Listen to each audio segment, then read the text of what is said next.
উচ্ছেদের একদিন পরই মোহাম্মদপুরের সরকারি খাল দখলের চেষ্টা সাদেক এগ্রোর। দেশ টিভির ক্যামেরা দেখে খোলা হলো দখলের টিন।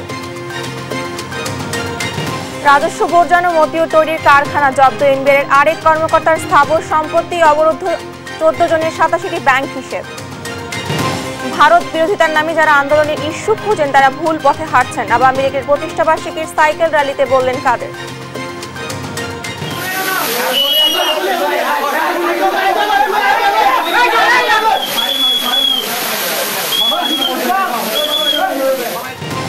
চট্টগ্রামের রিয়াজউদ্দিন বাজারে ভয়াবহ অগ্নিকাণ্ড, নিহত 3। দমকল কর্মীদের 5 ঘন্টার চেষ্টায় আগুন নিয়ন্ত্রণে।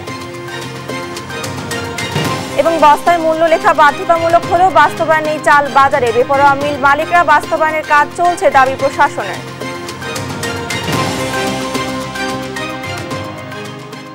আমন্ত্রণ সংবাদ দুপুরে দেখছিলেন শিরোনাম, সঙ্গে আছে আমি ডানা ইসলাম।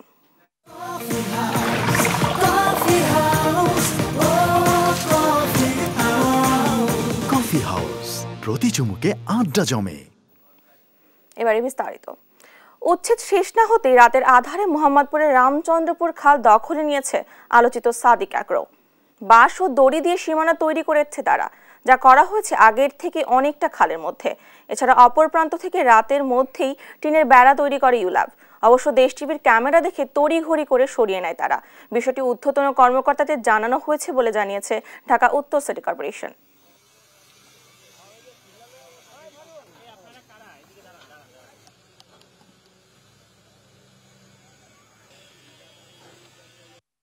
রাতারাতির মধ্যে আবার এটা টিনের বেড়া দিয়ে ঘেরাও, রাতারাতির মধ্যে। সকালবেলা আবার এগুলা এখানে বস্তিবাসী মানুষেরা চিলাচিলি করছে, তারা তাও বেড়া খুলে নেয়। কিছুক্ষণ আগে আপনাদের লোকরা এসে এটা বেড়া ভাঙাভাঙি করছে। দিছে কোন সময় তো বলতে পারি না, আমরা খুলে নিতে আসি, আমরা আসছি কাজ করার জন্য, বলছে খুলে নেওয়ার জন্য। আমি তো যা দেখতে আসি যে ওরা আবার দখলের চেষ্টা আছে, দখলের চেষ্টা না হইলে তো ওরা আর ঘেরা দিত না। করণীয় আমার ঊর্ধ্বতন কর্মকর্তা স্যাররা, আনিক সাহেব আর প্রধান সহকারী প্রধান বর্জ্য ব্যবস্থাপনা স্যার, ওরা আসবে, ওরা যা ডিসিশন নেবে তাই। সাদেক এগ্রোতে অভিযানের পরদিনই ফের ওই এলাকা দখলে নিয়েছে মালিক পক্ষ। এ বিষয়ে আরো জানাতে এই মুহূর্তে ওই এলাকা থেকে সরাসরি যুক্ত হচ্ছেন সহকর্মী এম এ আজিম। আজিম, সেখানকার সর্বশেষ কি পরিস্থিতি দেখছেন আপনি, আমাদেরকে জানাবেন। গতকালকে সন্ধ্যা পর্যন্ত কিন্তু এই যে খালটি দখল মুক্ত করার জন্য সিটি কর্পোরেশন এখানে অভিযান করেছেন এবং খালের এক প্রান্তে যে সাদেক এগ্রোর যে অফিস ঘর সেটি কিন্তু একদমই গুড়িয়ে দেওয়া হয়েছিল।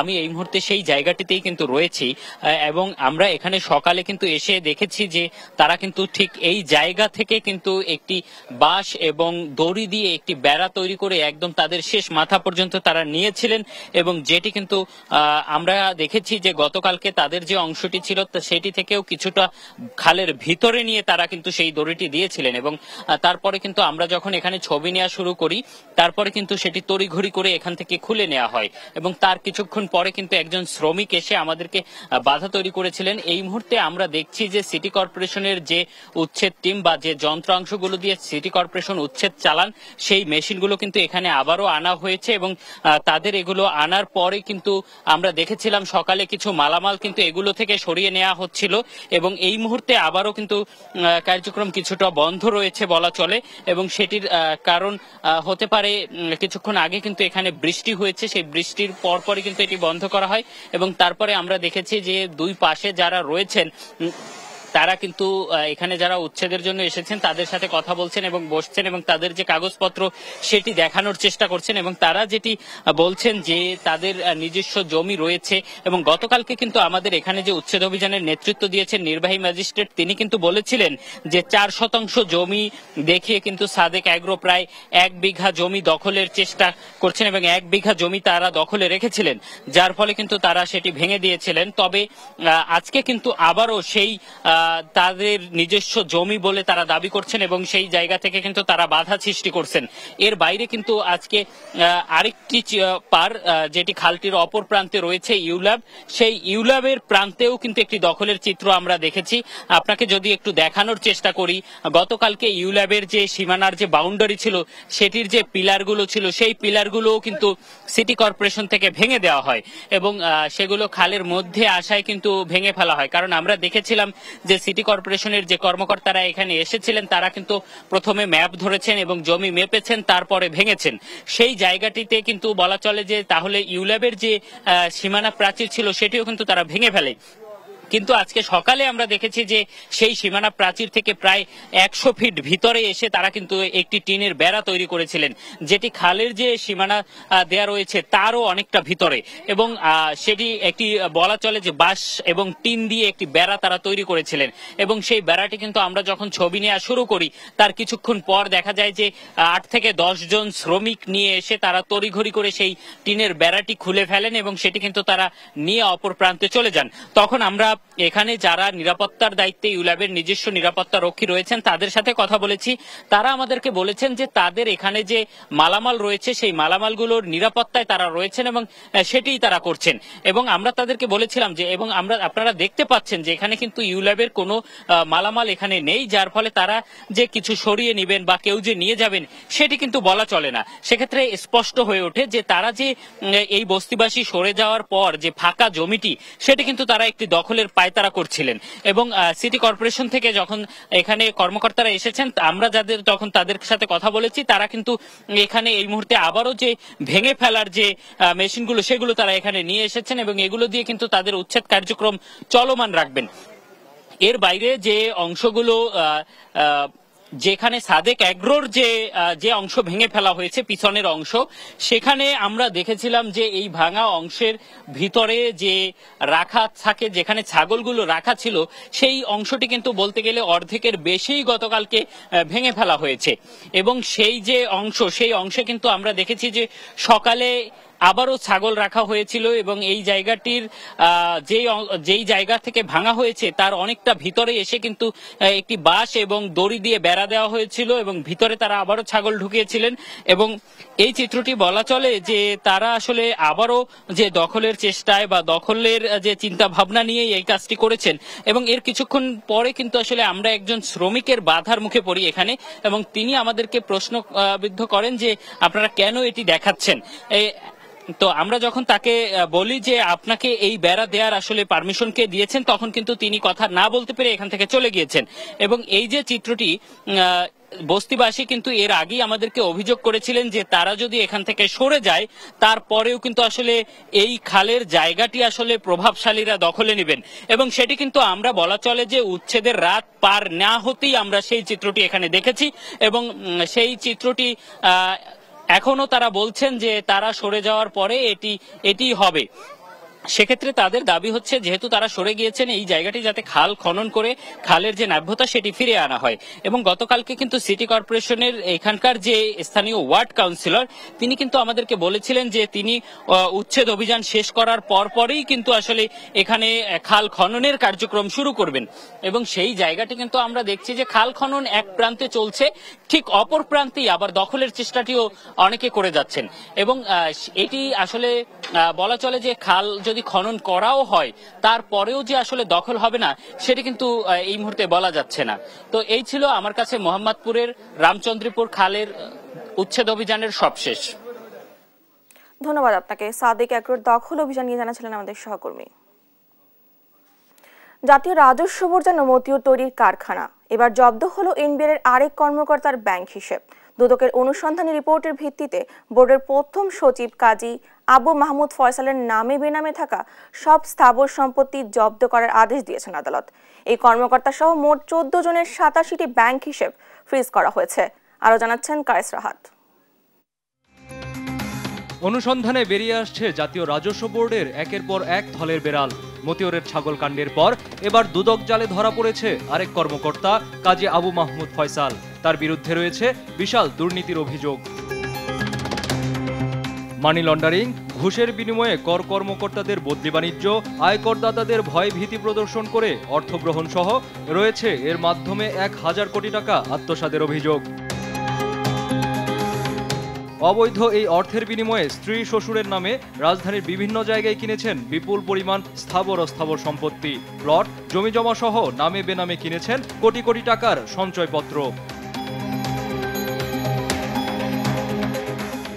ঢাকা মহানগর দায়রা জজ মোহাম্মদ আশশামস জগলুল হোসেনের আদালতে শুনানির পর দুদকের পাবলিক প্রসিকিউটর মোশাররফ হোসেন কাজলের আবেদনের প্রেক্ষিতে ফয়সাল সহ 14 জনের 87টি ব্যাংক হিসাবে থাকা প্রায় 6,96,00,000 টাকা এবং ফয়সাল সহ 7 জনের নামে থাকা 15টি সঞ্চয়পত্রে 2,55,00,000 টাকা অবরুদ্ধ করেছেন আদালত।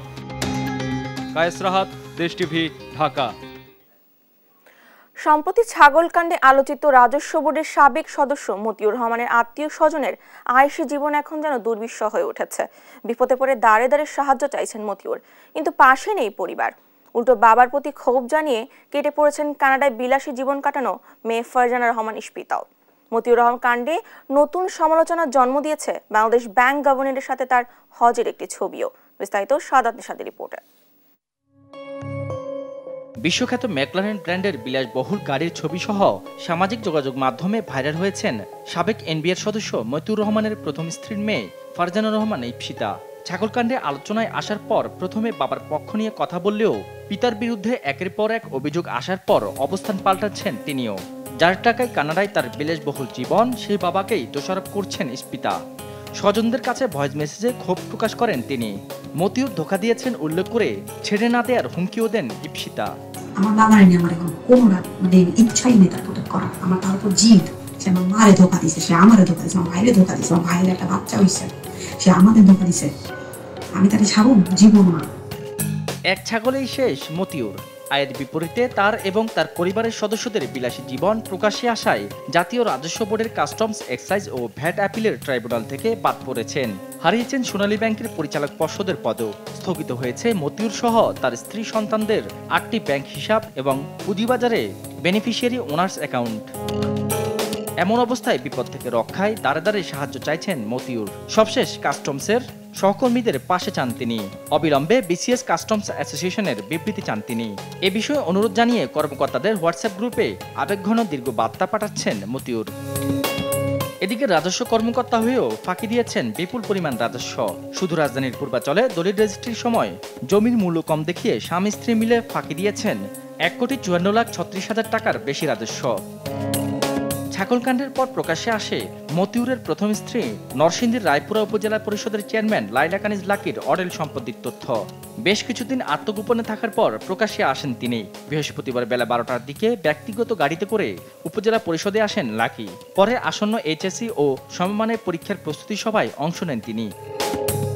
এত আলোচনার মাঝে খোঁজ মিলছে না মতিউরের। তবে সবশেষ বাংলাদেশ ব্যাংকের গভর্নর আব্দুর রউফ তালুকদারের সঙ্গে তার হজের একটি ছবি সামাজিক যোগাযোগ মাধ্যমে ভাইরাল হয়েছে। সাদাত নিশাদ, দেশ টিভি, ঢাকা। বিএনপির পাল্টাপাল্টি কোনো কর্মসূচি নয়, দলের 75 বছর পূর্তিতে দেশ জুড়ে বছরব্যাপী কর্মসূচি পালন করেছে আওয়ামী লীগ, জানিয়েছেন সাধারণ সম্পাদক ওবায়দুল কাদের। তিনি বলেন, যারা প্রতিদিন ভারত বিরোধিতার নামে আন্দোলনের ইস্যু খোঁজার চেষ্টা করছেন তারা আবারও ভুল পথে হাঁটছেন। রাজধানীতে বাইসাইকেল র্যালির উদ্বোধন করে কথা বলেন ওবায়দুল কাদের। জয় যাদব রিপোর্টে থাকছে বিস্তারিত। প্রতিষ্ঠার 75 বছর উদযাপনে এবার ব্যতিক্রমী আয়োজন আওয়ামী লীগের। তরুণ প্রজন্মকে মুজিব আদর্শে উজ্জীবিত করতে শুক্রবারের বৃষ্টি ভেজা সকালটা অন্যরকম। রাজধানীর মানিক মিয়া এভিনিউ থেকে বের হয় বর্ণাঢ্য সাইকেল শোভাযাত্রা। শোভাযাত্রাটি খামারবাড়ি, আগারগাঁও, মিরপুর রোড ঘুরে শেষ হয় ধানমন্ডির 32 নম্বরে গিয়ে। অংশ নেন হাজারেরও বেশি সাইক্লিস্ট সহ দলের ও সহযোগী সংগঠনের নেতাকর্মীরা। র্যালি পূর্ব সমাবেশে সাধারণ সম্পাদক ওবায়দুল কাদের বলেন, দলের 75 বছর পূর্তিতে ওয়ার্ড, ইউনিয়ন, উপজেলা, জেলা, মহানগর পর্যায়ে বছর জুড়ে কর্মসূচি পালন করছে আওয়ামী লীগ। এটি কারো পাল্টাপাল্টি কর্মসূচি নয়। বিএনপি বা বিরোধী দল তাদের কর্মসূচি পাল্টাপাল্টি কোনো কর্মসূচি আমরা নিতে যাচ্ছি। আমাদের কর্মসূচি আগেই ঘোষিত হয়েছে, বছরব্যাপী আমরা এই ৭৫ বছর পূর্তি অনুষ্ঠান সারা বাংলাদেশে চলবে। তিনি বলেন, বিদেশে প্রভু বিএনপির আছে, আওয়ামী লীগের নয়। ভারত বিরোধিতার নামে আজকে আন্দোলনের ইস্যু খোঁজার চেষ্টা করছে। তারা আবারও ভুল পথে হাঁটছে। তরুণদের কর্মসংস্থানের যে অঙ্গীকার নির্বাচনী ইশতেহারে আওয়ামী লীগ করেছে তা বাস্তবায়ন করা হবে বলেও জানান ওবায়দুল কাদের। তরুণ সমাজকে বঙ্গবন্ধুর আদর্শে শেখ হাসিনার নেতৃত্বে আওয়ামী লীগে যোগদানের আহ্বান জানাচ্ছে। জয় যাদব, দেশ টিভি, ঢাকা। চট্টগ্রামের রিয়াজউদ্দিন বাজারে মোহাম্মদিয়া প্লাজা মার্কেটে অগ্নিকাণ্ডে নিহত হয়েছেন ৩ জন, আহত আরও কয়েকজন। এর আগে বৃহস্পতিবার দিবাগত রাত ১টা ৩৫ দিকে আগুনের সূত্রপাত ঘটে। খবর পেয়ে ফায়ার সার্ভিসের ৩টি স্টেশনের ৮টি ইউনিট ৪ ঘন্টার চেষ্টায় আগুন নিয়ন্ত্রণে আনে। ফায়ার সার্ভিস জানায়, আগুনের খবর পেয়ে সঙ্গে সঙ্গে আগ্রাবাদ, নন্দনকানন ও চন্দনপুর স্টেশনের ৬টি ইউনিট ঘটনাস্থলে পৌঁছে। রাত ৩:৩০টার পর যোগ দেয় আরও ২টি ইউনিট, তবে তাৎক্ষণিকভাবে জানা যায়নি অগ্নিকাণ্ডের কারণ।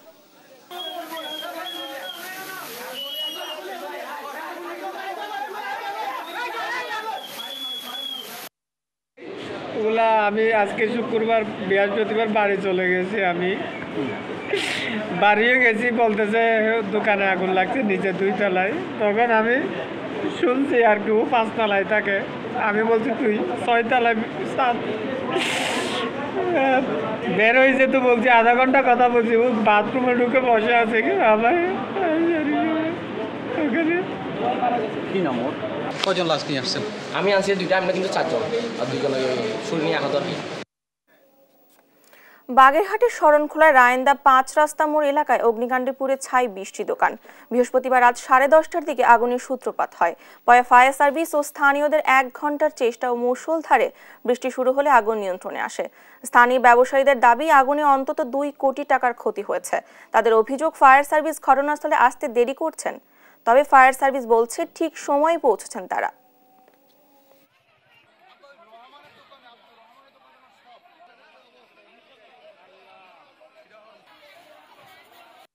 বাইকুল নামে যাই কি খালি ধোয়া উঠতেছে, ধোয়া আর আগুনে গলি উঠতেছে। আমরা বাড়ি থেকে দৌড়িয়ে এই যে অবস্থা আছে এই বছর বালতি লইয়ে গালারগুলো লই এই বছর দৌড়িয়ে। ফায়ার সার্ভিসের এই যে গরমের কারণে রাস্তার ব্যবসায়ীরা নিঃস্ব। এই ব্যবসায়ীদের মধ্যে আমারও একটা গুদাম এবং একটি ঘরও পুরে শেষ। ফায়ার সার্ভিসের যে 40 মিনিটে তাদের কোনো তৎপরতা নাই। পুরো পাম্প সেট করছে, পাম্পে পানিতে কাদা, মেশিন ফেলাইছি, মেশিন কাদায় ফুটে গেছে। পাম্প হচ্ছে পানি দেরি হয়, মেশিন ফেলছি, মেশিন কাদায় পুড়ে গেছে। পুড়ে খালি দেখা যাচ্ছে পানি, কিন্তু কাদা। একটু সমস্যা হয়েছে, তখন কোনো সমস্যা হয়নি। আবার এখন নিয়ন্ত্রণে পুরোপুরি। চালের বাজার নিয়ন্ত্রণে সরকার বস্তার গায়ে মূল্য, ধানের জাত ও উৎপাদনের তারিখ লেখা বাধ্যতামূলক করলেও এ পর্যন্ত বাজারে তার বাস্তবায়ন নেই। সিদ্ধান্তের 2 মাস পেরিয়ে গেলেও হাতে গোনা 2-1 জন মিল মালিক আংশিক বাস্তবায়ন করলেও বাকি মালিকরা আছেন নিয়ম না মানার তালিকায়। প্রশাসন বলছে, সরকারের নির্দেশনা না মানার কোনো সুযোগ নেই। ইরফান রানার ক্যামেরায় কুষ্টিয়া থেকে চাল নিয়ে নাহিদ হাসান তিতাসের 2 পর্বের ধারাবাহিকের আজ শেষ পর্ব। সরকারের নানা পদক্ষেপের পরেও নিয়ন্ত্রণে আসেনি দেশের চালের বাজার। ফলে চালের বাজার নিয়ন্ত্রণে গত ফেব্রুয়ারিতে খাদ্য মন্ত্রণালয় চালের বস্তার গায়ে দাম লেখার পাশাপাশি ধানের জাত, মিলের নাম ও উৎপাদনের তারিখ লেখা বাধ্যতামূলক করে পরিপত্র জারি করে। গত 14 এপ্রিল পহেলা বৈশাখ থেকে এ নির্দেশনা বাস্তবায়নের কথা থাকলেও তার 2 মাস পেরিয়ে গেলেও বাস্তবে তা এখনও কার্যকর হয়নি। দেশের বৃহত্তম চালের মোকাম কুষ্টিয়ার খাজানগরে হাতে গোনা 2-1 জন মিল মালিক আংশিকভাবে তথ্য লেখা শুরু করলেও অধিকাংশ মিল মালিকরাই বস্তায় এসব তথ্য ছাড়াই সরবরাহ করছেন চাল। এতে ভোক্তাদের মধ্যে দেখা দিয়েছে মিশ্র প্রতিক্রিয়া। পয়লা বৈশাখ থেকে ঠিক আছে, চাউলের যেমন নাম, চাউলের দাম এবং চাউলের তারিখ দেওয়ার কথা ছিল মিল মালিকদের, সেটা মিল মালিকরা 2 মাস পার হয়ে গেলেও সেটা কিন্তু করে নাই। রেখা তো নেই, আরও দাম বেশি। খুচরা বিক্রেতারা বলছেন, হাতে গোনা 2-1 জন বাদে খাজানগরের মিলগুলোতে এখনও বস্তার গায়ে তথ্য লেখা শুরু করেননি মিল মালিকরা। তাই আগের মতোই তথ্য ছাড়াই বস্তায় তাদের বিক্রি করতে হচ্ছে চাল। সবেমাত্র কয়েকটা মিলের লিখিত পাচ্ছি এবং বেশিরভাগ মিলই এখনো লেখি নাই। মিনিকেটের কিছু বস্তায় ওরা দামটা লিখছে, রেটও নাই, ধানের নামও নাই। এদিকে সরকারি নির্দেশনা বাস্তবায়নে চালকল মালিকরা দেখাচ্ছেন নানা অজুহাত। তারা বলছেন সরকার পরিপত্র জারি করলেও তাদের কিছু করার নেই। জাত এবং যে ডেটের যেই প্রক্রিয়াটা, এই প্রক্রিয়াটার জন্য আমরা আমাদের ডিসি মহোদয়ের কাছ থেকে আমরা 6 মাস সময় নিয়েছিলাম। 2 মাস পার হয়ে গেলে করছি না, এই জন্য যে আমাদের কাছে সহজ কোনো এখন পর্যন্ত আমরা পাই নাই। সাল দিলে ভালো, যে 24 সাল পার হয়ে গেলে 25 সালে চালের বস্তাটা যদি বিক্রি থাকে হয় তাহলে বলা যাবে যে চালটা আপনার ডেট পার হয়ে গেছে। তবে প্রশাসন বলছে সরকারি নির্দেশনা না মানার কোনো সুযোগ নেই। নির্দেশনা বাস্তবায়নে কাজ করছেন তারা। অনেকগুলো চাউল মালিক এটি প্রতিপালন করছে, আর কেউ কেউ এখনো প্রক্রিয়াধীন রয়েছে বলে আমাদেরকে জানিয়েছে। এটি যেন দ্রুতই বাস্তবায়ন হয় সে বিষয়ে খাদ্য অফিসার সহ আমাদের জেলা প্রশাসন, ভোক্তা অধিকার সকলেই আমরা যথাযথ ব্যবস্থা গ্রহণ করছি। চালের বাজার নিয়ন্ত্রণে সরকার চালের দাম নির্ধারণ সহ নানা পদক্ষেপ নিলেও তা কার্যকর করা সম্ভব হয়নি। তাই সরকারের বস্তার গায়ে চালের মূল্য, ধানের জাত ও উৎপাদনের তারিখ লেখা আদেও শতভাগ কার্যকর হবে কিনা তা নিয়ে দেখা দিয়েছে সন্দিহান। নাহিদ হাসান তিতাস, দেশ টিভি, কুষ্টিয়া। সংবাদ দুপুরে আরো থাকছে। বিশ্বকাপ মিশন শেষে দেশে টাইগাররা সাকিব মাহমুদুল্লাহর অফ ফর্ম ভুগিয়েছে দলকে, বললেন তাসকিন।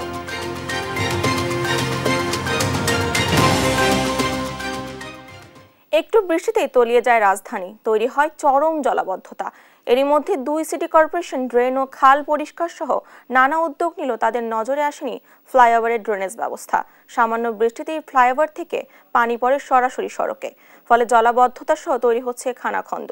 রক্ষণাবেক্ষণের অভাবে পানি নিষ্কাশনের পাইপেও জন্ম নিয়ে বড় বড় বটগাছ।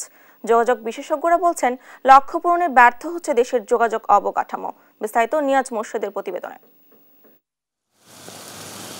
দেখে মনে হচ্ছে ঝর্ণাধারা বইছে রাজধানী জুড়ে, তবে এটি কোনো ঝর্ণাধারা নয়। যোগাযোগ খাতে যুক্ত হওয়া ফ্লাইওভার থেকে সড়কে বৃষ্টির পানি পড়ার দৃশ্য। রাজধানীর ফ্লাইওভারগুলো থেকে পানি নিষ্কাশনের যথাযথ ড্রেনেজ ব্যবস্থা না থাকায় সড়কে জলাবদ্ধতা আরও বাড়াচ্ছে। বৃষ্টির পানি সরাসরি সড়কে পড়ায় তৈরি হচ্ছে খানাখন্দ। কারণ হচ্ছে জনভোগান্তির। ফ্লাইওভার সব পাইপটা দেখছেনি, সব পাইপ থেকে পানি বাইর হয়। কোনো পাইপের ফ্লাইওভারের একটা দায়িত্বশীল লোক আছে, তাদের তো একটা কাজ নাই, তাদের কি কাজ এটা দেখতে পারে না। এই পানি যদি এখানে জমে তো 2-4 দিকে দিয়ে পানি যায়, যদি এক জায়গায় মোচক মার্কেটের দিকে যদি পানি পড়ে, পানি তো উপর থেকে বন্যা, নিচে থেকে বন্যা, চারোদিকে খালি বন্যায় বন্যায়। ফ্লাইওভার থেকে যে নিচে পানি পড়ে, এটা যদি ফ্লাইওভার থেকে পানি নিষ্কাশনে যদি ড্রেন করা হতো সুন্দর করে, তাহলে দেখা যায় যে নির্দিষ্ট স্থানে পানিগুলো পড়তো। ফ্লাইওভার উপর দিয়ে যে পানিটা জমে নিচে পড়ে, এই পানিটা কোথায় যাবে? নিচের পানিটা তো যেতে পারে না। তারপর ফ্লাইওভারের পানি, তারপর এখানে কত ডাবল পানি সৃষ্টি হলো, উপরের ফ্লাইওভারের পানি, নিচের পানি। ফ্লাইওভারগুলোয় যে পানি নিষ্কাশনের পথ ছিল তার বেশিরভাগই এখন অযত্ন, অবহেলায় কোনো কাজে আসছে না। কোনো কোনো ফ্লাইওভারের নিচে পানি নিষ্কাশনের পাইপের মধ্যে জন্মেছে বটগাছও, আবার কোনো কোনো অংশের পাইপ ভেঙে পড়েছে। এমন বেহাল দশার পরও ফ্লাইওভারের ড্রেনেজ ব্যবস্থা নিয়ে সিটি কর্পোরেশনের কোনো উদ্যোগ চোখে পড়েনি। তবে গণমাধ্যমের কাছে বরাবরের মতো কর্মকর্তাদের আশ্বাস, খুব শীঘ্রই নেওয়া হবে কার্যকর ব্যবস্থা। আমাদের অংশে আমরা এটিকে জানেন যে এটিকে নান্দনিক করার জন্য একটি প্রকল্প আমরা অলরেডি করছি। আমার যতটুকু জানা মতে এরকম বটগাছ জন্মানো নেই, তবু আমরা আপনাদের আবার খতিয়ে দেখব, অবশ্যই আমরা ব্যবস্থা নেব। আর পাইপের বিষয়গুলো হয়তো বলতে পারেন যে কারণ অনেক দিন রাস্তা নির্মিত হয়েছে, সেখানে কিছুটা পরিবর্তন কি বলে যে পুরাতন হয়ে যেতে পারে, সেক্ষেত্রে সেটি রিপ্লেসমেন্টের বিষয়গুলো আসবে। যোগাযোগ বিশেষজ্ঞরা বলছেন বড় বড় বিনিয়োগ করে যোগাযোগ ব্যবস্থার উন্নয়ন করা হলেও রক্ষণাবেক্ষণের অভাবে টেকসই হচ্ছে না। বর্তমানে যে ফ্লাইওভারগুলি ঢাকার কেন্দ্রস্থলে হয়েছে, এগুলি কিন্তু মেইনটেনেন্স প্র্যাকটিস নাই বললেই চলে। জলাবদ্ধতার উপরেও কারণ হচ্ছে, নিচেও কারণ হচ্ছে, এবং আমাদের সড়কগুলি টেকসইয়ের যেই উন্নয়নের ভূমিকাটা রাখার কথা, সেখানে একটা অন্তরায় হচ্ছে। ফ্লাইওভার রক্ষণাবেক্ষণের জন্য দ্রুত সিটি কর্পোরেশনের পদক্ষেপ চান এই বিশেষজ্ঞ। নিয়াজ মোর্শেদ, দেশ টিভি, ঢাকা। বন্যা পরিস্থিতির উন্নতি হলো এখনো দুর্ভোগ কাটেনি বন্যার্তদের। বন্যা পরিস্থিতি এর ক্ষয়ক্ষতি নিয়ে বিস্তারিত জানাতে লালমনিরহাট থেকে যুক্ত হচ্ছেন সহকর্মী জামাল বাদশা। জামাল, লালমনিরহাটের বন্যা পরিস্থিতি এখন কেমন দেখছেন? বানবাসীরা কি বলছে, কি তথ্য রয়েছে?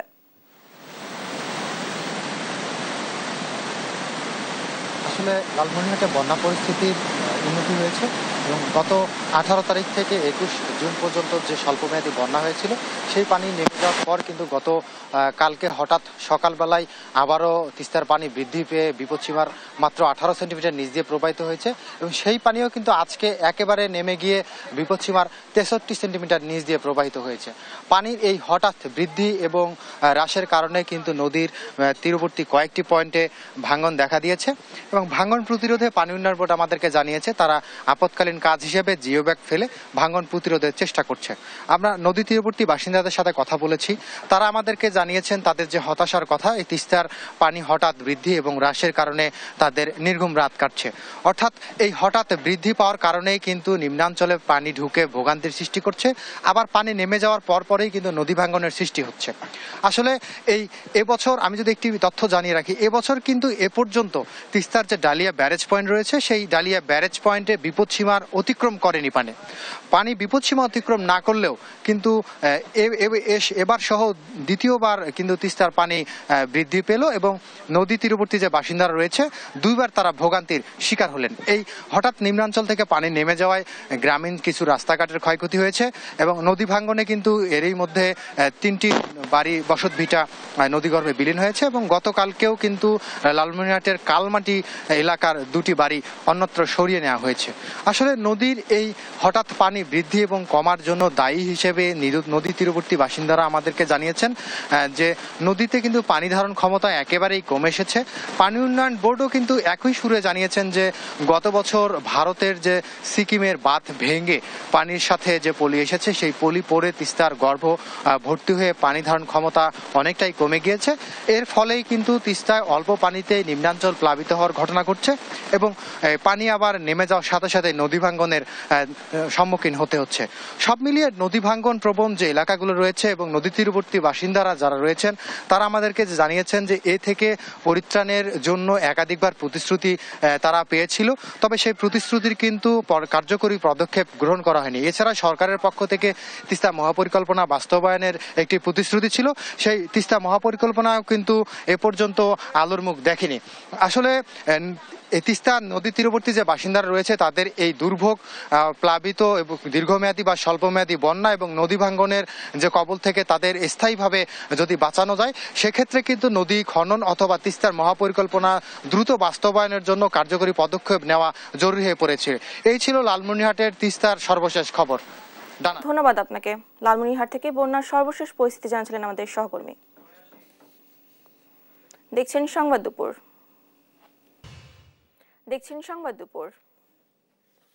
বরেন্দ্র বহুমুখী উন্নয়ন কর্তৃপক্ষ বিএমডিএ উচ্চ আদালতের নির্দেশনা মানছে না। প্রতিষ্ঠানটি এক কর্মচারী করা রিট পিটিশনের আদেশে বিএমডিএ-কে 4 সপ্তাহের মধ্যে আবেদনকারীকে পদোন্নতি ও 3 মাসের মধ্যে জনবল কাঠামো দাখিলের নির্দেশ দেন আদালত। যদিও বিএমডিএ কর্তৃপক্ষ বলছে তারা এই আদেশের বিরুদ্ধে আপিল করবেন। কাজী শাহেদের প্রতিবেদনে থাকছে বিস্তারিত।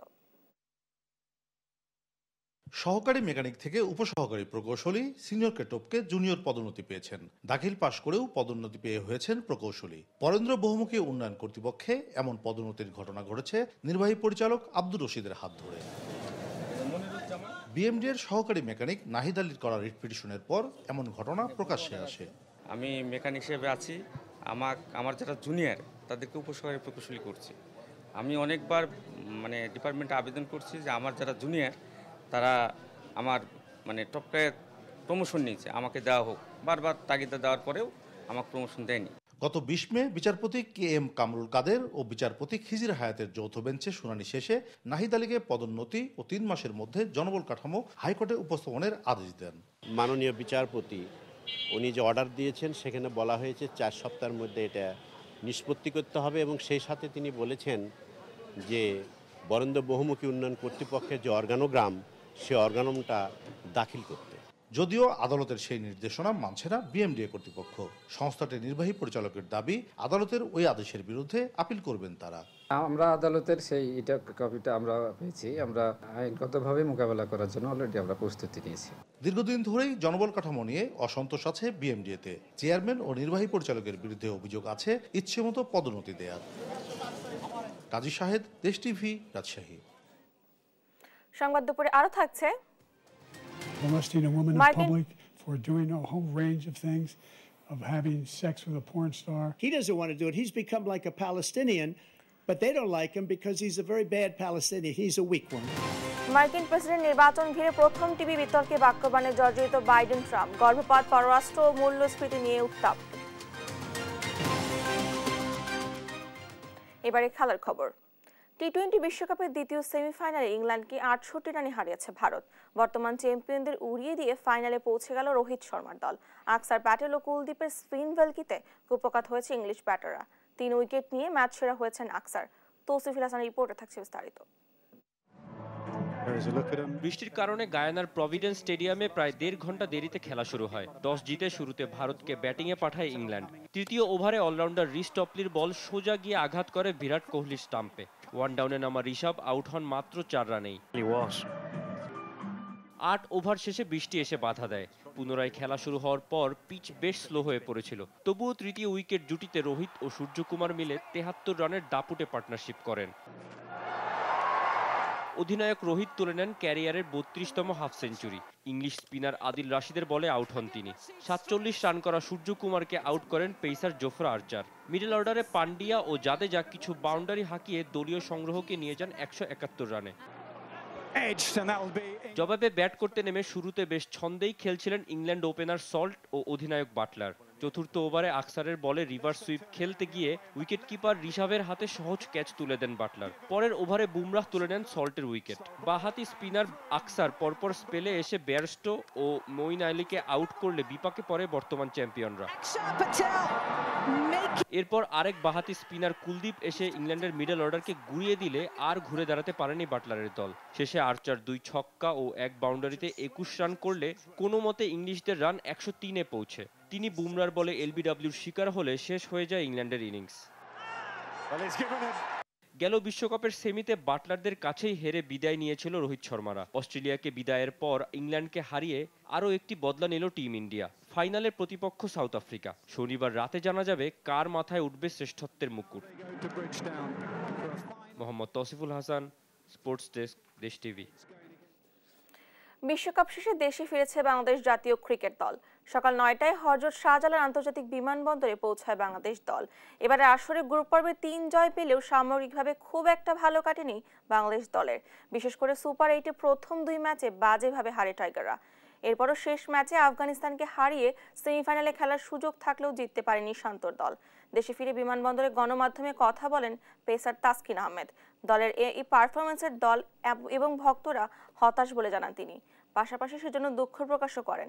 তিনি কথা বলেন শেষ ম্যাচের পরিস্থিতি নিয়েও। এখন আসলে ধরেন যে জিনিসগুলো হয়ে গেছে আমরাও একটু স্যাড, হয়তো ফ্যান্স বা ক্রিকেট প্রেমী সবাই স্যাড যে এক্সপেকটেশন অনুযায়ী রেজাল্ট হয়নি। স্পেশালি কয়েকটা ম্যাচ আমাদের হয়তো জিতার কথা ছিল বা সেই অনুযায়ী পারেনি। আর স্পেশালি লাস্ট ম্যাচটা যেটা, ওটা 12 ওভার 1 বলে আমাদের সবারই প্ল্যান ছিল চেস করার, এবং আমরা সেই ইন্টেন্ট নিয়েই খেলা শুরু করেছিলাম। একটা পর্যায়ে যায় যখন দেখলাম যে মনে হচ্ছে আর হবে না 12 ওভারের চেস, তখন আসলে নর্মালি জেতার চেষ্টা করা এই প্ল্যানটা আসছিল। দেখছেন সংবাদ দুপুর। চাঁপাইনবাবগঞ্জে জেলা পরিষদ সদস্য আওয়ামী লীগ নেতা আব্দুল সালাম ও আব্দুল মতিন নামে এক স্কুল শিক্ষককে কুপিয়ে ও গুলি করে হত্যা করেছে দুর্বৃত্তরা। বৃহস্পতিবার রাত 8টার দিকে শিবগঞ্জ উপজেলার রানীহাটি ডিগ্রি কলেজের সামনে এই ঘটনা ঘটে। এ সময় বোমার আঘাতে আহত হন আরও 2 জন। পরে রাতেই বিচার দাবিতে চাঁপাইনবাবগঞ্জ সোনা মসজিদ মহাসড়ক অবরোধ করে আগুন জ্বালিয়ে বিক্ষোভ করে স্থানীয়রা। সহকর্মী তারেক রহমানের তথ্য ছবিতে আরো জানাচ্ছেন আপনপু। বৃহস্পতিবার রাত 8টা, শিবগঞ্জের রানীহাটি ডিগ্রি কলেজের সামনের গুচ্ছগ্রাম এলাকা। এখানেই আড্ডা দিচ্ছিলেন জেলা পরিষদ সদস্য ও আওয়ামী লীগ নেতা আব্দুল সালাম এবং হরিনগর উচ্চ বিদ্যালয়ের সহকারী শিক্ষক আব্দুল মতিন সহ 4 জন। মুহূর্তেই তাদের উপর বোমা হামলা। এতে গুরুতর আহত হয় সালাম ও মতিন। পরে তাদের চাইনিজ কুড়াল দিয়ে কুপিয়ে ও গুলি করে ফেলে রেখে যায় সন্ত্রাসীরা। গুলি টুলি হওয়াতে আমরা দৌড়িয়ে যাচ্ছি, তো দেখছি যে আমাদের বাড়ির আশেপাশে এই রাস্তাতে দেখছি পাল্লে এসেছে, এসে দেখছি পড়ে আছে রাস্তার। এক পর্যায়ে বরাব্বাকে আপনার একাই পাশের গুলো যখন পাল্লে যেতে থাকে, আরেকজন বাঁচাইতে গেলে তাকেও গুলি মারে। অতর্কিতভাবে বোমা বিস্ফোরণ, একটা বোমা ফোটার পরেই গুলি এলোপাথারিভাবে গুলি করছে এবং বোমা মারছে। চিকিৎসক জানান নিহতদের শরীরে ছুরিকাঘাত ও গুলির চিহ্ন রয়েছে। মাথার ঠিক পিছন দিকে একটা ইনজুরি ছিল, খুব সম্ভবত ওটা বুলেটের একটা ইনজুরি, অর্থাৎ গুলি একদিক দিয়ে ঢুকেছিল কিন্তু মাথার ভিতরে গুলিটা এখনও আছে হয়তো। আরেকটা ইনজুরি ছিল, সেটা হচ্ছে বাম হাঁটুতে, কিন্তু ওইখানে যে ইনজুরি ছিল সেক্ষেত্রে গুলিটা হয়তো একদিক দিয়ে ঢুকে আরেক দিক দিয়ে বের হয়ে গেছিল। পুলিশ বলছে পূর্ব বিরোধের জেরে এই হত্যাকাণ্ড। আইনশৃঙ্খলা রক্ষাকারী বাহিনীর সদস্যরা অপরাধীদের ধরতে অভিযান চালাচ্ছে। আমরা একটা চাইনিজ কুড়ালের মতো পাইলাম, সম্ভবত এটা তো কূপ দিচ্ছে, আর বাকিটা আমরা দেখতেছি আসলে কি কারণে। এখন তো সুরত খেলা আমরা করি নাই, তারপরে দেখলে বোঝা যাবে আসলে, বা ময়নাতদন্তের পর বোঝা যাবে। এদিকে বৃহস্পতিবার রাতেই বিচার দাবিতে চাঁপাইনবাবগঞ্জ সোনা মসজিদ মহাসড়ক অবরোধ করে আগুন জ্বালিয়ে বিক্ষোভ করে স্থানীয়রা। News desk, Desh TV. দেখছেন সংবাদ দুপুর। এবারে আন্তর্জাতিক প্রসঙ্গ। আসন্ন মার্কিন প্রেসিডেন্ট নির্বাচনকে সামনে রেখে প্রথম টিভি বিতর্কে একে অপরকে প্রশ্নবাণে জর্জরিত করেছেন জো বাইডেন ও ডোনাল্ড ট্রাম্প। স্থানীয় সময় বৃহস্পতিবার রাতে জর্জিয়া অঙ্গরাজ্যে সিএনএন এর আটলান্টা স্টুডিওতে চলে এই বিতর্ক, যাতে পররাষ্ট্র, গর্ভপাত, কর্মসংস্থান, মুদ্রাস্ফীতি, অবৈধ অভিবাসনের মতো ইস্যু ছড়ায় উত্তাপ। বিস্তারিত দেয়ান মুবাশির হোসেনের রিপোর্টে। নভেম্বরে মার্কিন প্রেসিডেন্ট নির্বাচন সামনে রেখে প্রথম টেলিভিশন বিতর্কে মুখোমুখি জো বাইডেন এবং ডোনাল্ড ট্রাম্প। বাংলাদেশ সময় শুক্রবার সকাল 7টায় যুক্তরাষ্ট্রের জর্জিয়ায় সিএনএন এর আটলান্টা স্টুডিওতে শুরু হয় এই বিতর্ক। বিতর্ক মঞ্চে একসাথে উঠলেও করমর্দন করতে দেখা যায়নি কাউকে। অর্থনীতি নিয়ে বিতর্ক শুরু, পর্যায়ক্রমে তা ছড়িয়ে যায় অভিবাসন, গাজা, ইউক্রেন ও আফগানিস্তান সহ বিভিন্ন ইস্যুতে। আগের যে সীমান্ত দিয়ে যুক্তরাষ্ট্রে অবৈধ অনুপ্রবেশ অনেক কমেছে। ট্রাম্প আমলে যা ছিল আকাশ ছোঁয়া। ট্রাম্প রুশ প্রেসিডেন্ট ভ্লাদিমির পুতিনকে যা ইচ্ছা করতে বলেছেন। পুতিন ভেবেছিলেন 5 দিনের মধ্যেই কিয়েভকে নিয়ে যাবেন। ইসরায়েল ও গাজা ইস্যুতেও ছড়ায় উত্তাপ। বাইডেনকে ব্যঙ্গ করে ফিলিস্তিনি বলে আখ্যায়িত করেন ট্রাম্প। আর বাইডেনের দাবি, হামাস এই যুদ্ধ বন্ধ করতে চাইছে না। And you should let him go and let him finish the job. He doesn't want to do it. He's become like a Palestinian, but they don't like him because he's a very bad Palestinian. He's a weak one. উত্তেজনার পারদ ছড়ায় Ukraine Russia যুদ্ধ। পুতিনকে যুদ্ধাপরাধী আখ্যা দেন Biden. আর Trump বলেন, আফগান থেকে সেনা প্রত্যাহারের কারণে ইউক্রেনে হামলার সাহস পেয়েছেন Putin. I will have that war. ইউক্রেনে রাশিয়ার হামলা চালানো ঠিক হচ্ছে না। অকারণে মানুষ হত্যা করা একটা বোকামি। 20 জানুয়ারি 2025 দেশের দায়িত্ব নেয়ার আগে পুতিন এবং জেলেনস্কির মধ্যে এই যুদ্ধটির মীমাংসা করে দেব আমি। And I will get it settled, and I'll get it settled fast before I take office. বাইডেনের শাসনামলে যুক্তরাষ্ট্রের মুদ্রাস্ফীতি বেড়েছে বলেও মন্তব্য করেন ডোনাল্ড ট্রাম্প। বাইডেন মুদ্রাস্ফীতি ঘটাচ্ছে, আমি তাকে মুদ্রাস্ফীতি ছাড়াই দেশ দিয়েছি। মুদ্রাস্ফীতি না থাকার কারণ হলো অর্থনীতি গতিশীল ছিল না। আমি চাকরির সুযোগ তৈরি করে দিয়েছি। বিতর্কের রেশ টেনে ট্রাম্পকে যৌন নিপীড়ক আখ্যা দেন Biden. Of having sex with a porn star. Dewan Mubashira Hossain, news desk, Desh TV. এই ছিল এখনকার সংবাদ দুপুর। পরে বুলেটিন দেখার আমন্ত্রণ রইল। ধন্যবাদ সবাইকে।